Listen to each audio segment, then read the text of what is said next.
This episode, you'll learn why achieving your dreams can feel like losing yourself. Welcome to Energy Alignment for Entrepreneurs, the podcast helping entrepreneurs be free from anxiety, stress, and tension through balancing emotions and consciousness expansion.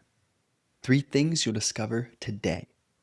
How success can lock you into an identity that isn't yours. Why more achievement often creates more emptiness.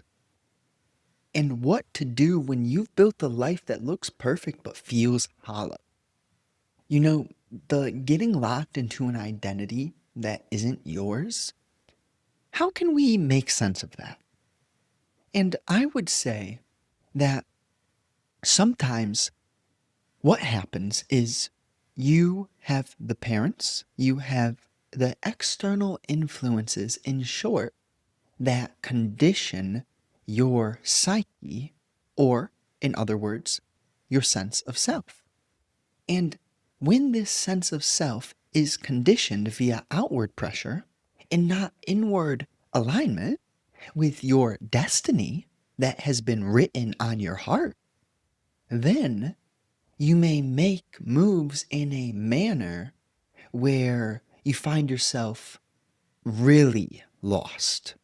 Like you look around and you know everyone around you, but you really don't have any connection, right? This is the distinction I used in the past of, do you surround yourself with acquaintances or do you have real friends? True friends who kind of allow for you to be and find who you're meant to be, right?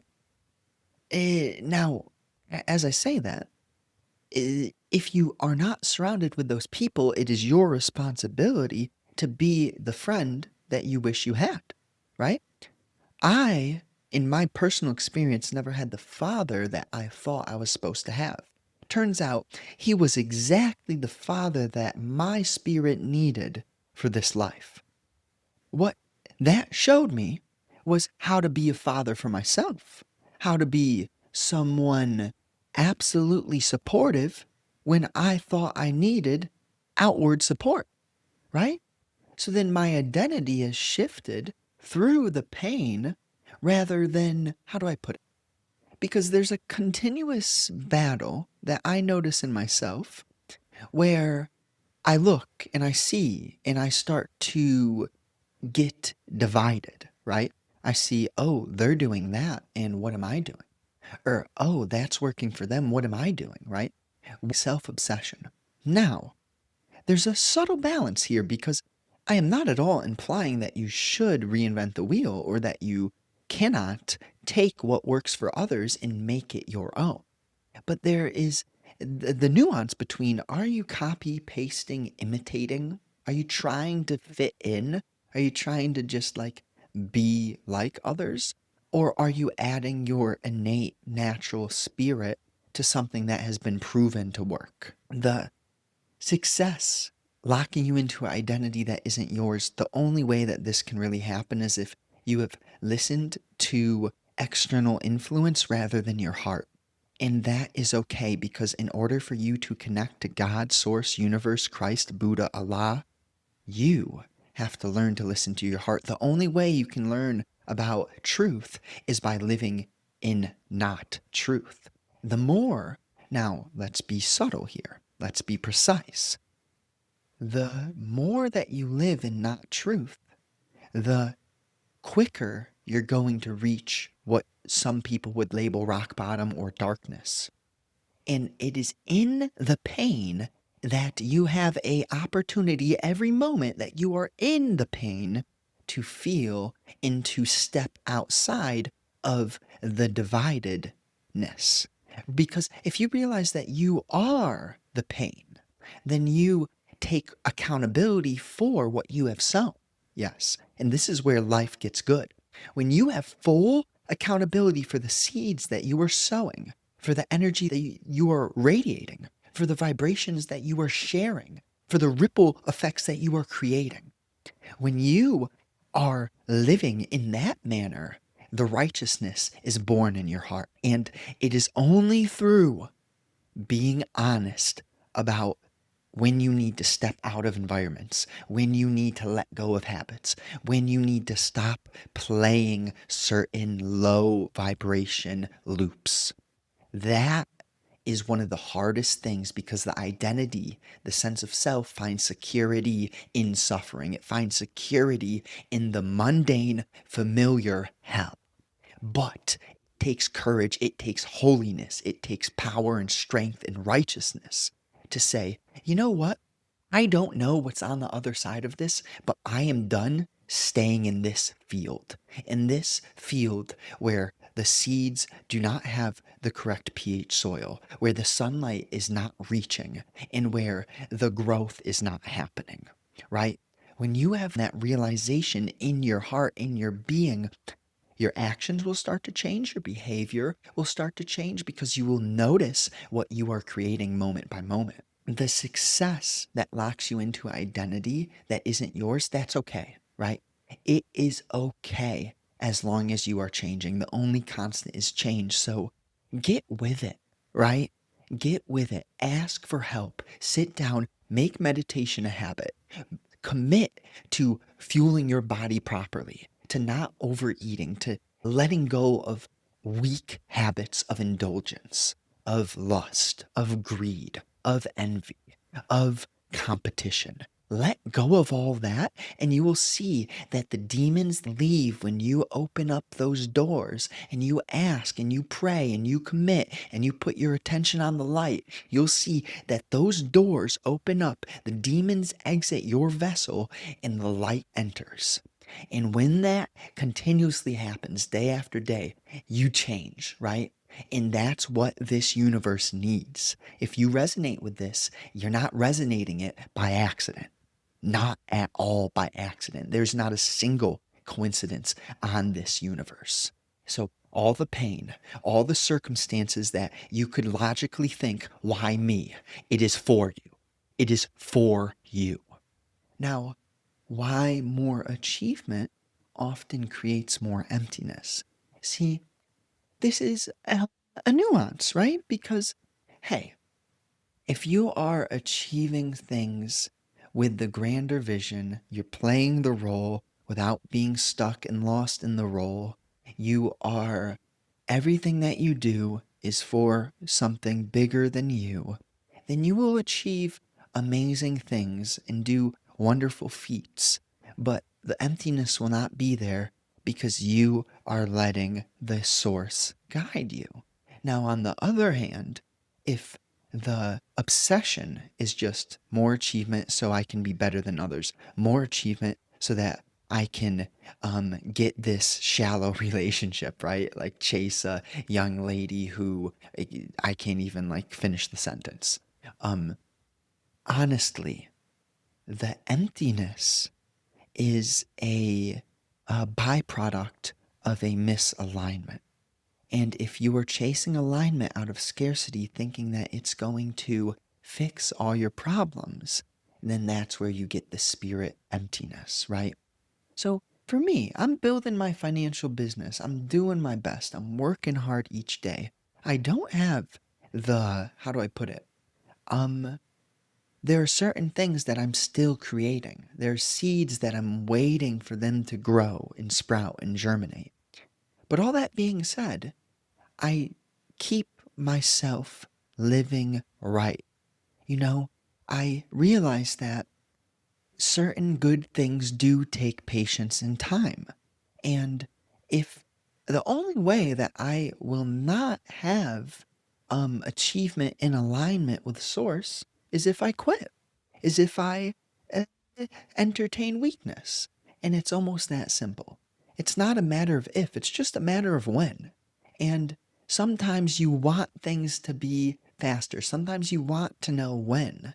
But if you really, really sit and understand that you would be annoyed and miserable if you knew everything that was going to happen in your life, well, then you can start to appreciate the fact that you don't know when, but you know it's not a matter of if anymore, right? You put in enough work, enough commitment, you live your life right, you understand the things that you need to let go of, and you kind of do your best to shape your behavior and your actions in the correct light, then you'll be guided. You'll ask for guidance. You'll put in the action that creates the space to hear the guidance, right? It's like the funny thing about a lot of people is they pray, but they don't create the space in their vessel, in their being, in their energy to receive the answer to their prayer. How funny is that, right? And that's kind of where people will just open up the holy books and recite the holy books, but they're not actually embodying the essence of the truth within those books on a daily moment to moment basis. Now, what to do when you've built a life that looks perfect but feels hollow? Okay, really, it is building off the last point. If your life feels hollow but it looks perfect, that means that your heart has been shut off. And now you're not in a bad position at all, because if it looks perfect but feels hollow, all you have to do is reignite your vitality. May sound easier said than done, but I got your back. Ultimately, you need to reprioritize what you care about. You know what I mean? Sometimes that may be having a little bit less, spending a little bit less, consuming a little bit less. But when you create the space to hear the answer to your prayers, there's a few things being implied there, right? That means that you are acting in a way that you are prioritizing your internal peace, your space, your clarity, your relationship with stillness. And as you have stillness in your life, then you'll know when to do what. You'll be able to be extraordinarily vital when necessary, and you'll know how to relax and be in that place where you invite the space, and then you can hear the prayer and you say the prayer and you have the energy to ask and receive. So the life that looks perfect but feels hollow is just screaming, hey, you're a little bit imbalanced. And the only way you could ever reignite your heart is from feeling that hollowness. So you kind of need to sit and maybe go pen to paper to start and lay out the structures of what you are putting your attention into. What are you most obsessed with, right? Because if you really sit with it and you get granular, you may realize that it's shallow, that it's status, that it's competition, that it's approval, that it's all these lower frequency ambitions of a unawoken sense of self. Now, hey, if you're 13 minutes into this video, well, I can guarantee you that you are listening for a reason. That there's something in the way that I'm speaking, the words that I'm saying, that is kind of like, you know all this. You know everything that I'm saying. There is not a single thing that I can deliver to you that is not already in you. Now, this is where life is a little bit weird. And hey, it's like I may plant a seed for you, but that seed won't do anything unless you yourself realize the value of doing this work. So it's kind of like no one can do the work for you, no one can save you. And just like, I mean, maybe some people are handed money, handed riches, but ultimately, even look at Buddha's story, right? Look at Buddha. He was born son of a king. He was born in a kingdom. What did he do? Renunciation. Knew that there was so much more. Why? Well, because he had the silver spoon. He didn't have to earn it. He didn't have to work for it. Now, that's totally different from someone who wasn't born in a kingdom. Then it's like let your spirit create the wealth, but obsession with wealth leave yourself hollow. So, well, let's make a distinction, right? Obsession with wealth is actually a beautiful thing. Obsession with riches will make you hollow. The word well, I'm using as a holistic balance, your emotional intelligence, your physical health, your relationships, your financial abundance, your time leisure, right? Your clarity of mind. That is wealth. Now, false riches is, you're doing cocaine, you're doing all these drugs, you're with 20 different ladies a month or a week. You're too stimulated. You're moving too fast. There isn't stillness. That may be the riches, but honestly, I'll leave off with this. I saw a man who, a few years ago, he used to be a terror. His name was Bonk or something. That was his nickname, Bink. And something happened to him when he was incarcerated. Who would have known? While he was in prison, he had some form of hearing. He heard. And that changed him. It shifted him. Because if you look at his page now, it's like Holy Gabbana. And all he talks about is Jesus. All he talks about is Source.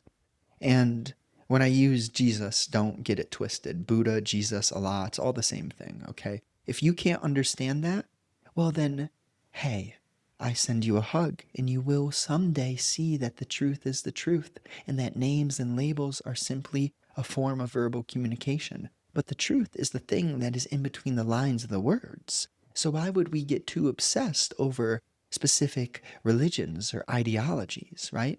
The essence of Christ, the essence of Buddha, the essence of the Quran. It is all a masterpiece. It is a masterpiece on understanding the nature of the game. And this game, hey, it's written on your heart. It is written on your heart. What you need to see, you will see. So take some time, take some attention to create that stillness so that you can hear the answers to your prayers. Make sure that you do certain things where your understanding of what you're consuming physically and psychologically, you interrupt broken, unhealthy loops and you replace those loops. You let go of the time, the attention, the addiction to the stimulation, which is false, right? It's kind of like lust or doom scrolling, whatever it may be. It is a facade, it is a weak um, investment of your being. And then you just start to change. There's no other constant but change. So it's like one day at a time, one action at a time. What can you do today to see yourself in a manner where you set yourself up wisely for tomorrow, right? It's kind of, you live moment by moment so that you can enjoy days, years, and time spans. It's very paradoxical, but that's the nature of the intelligence. Else, why would the world wouldn't be cool? The world would not be fun if it wasn't so masterfully built.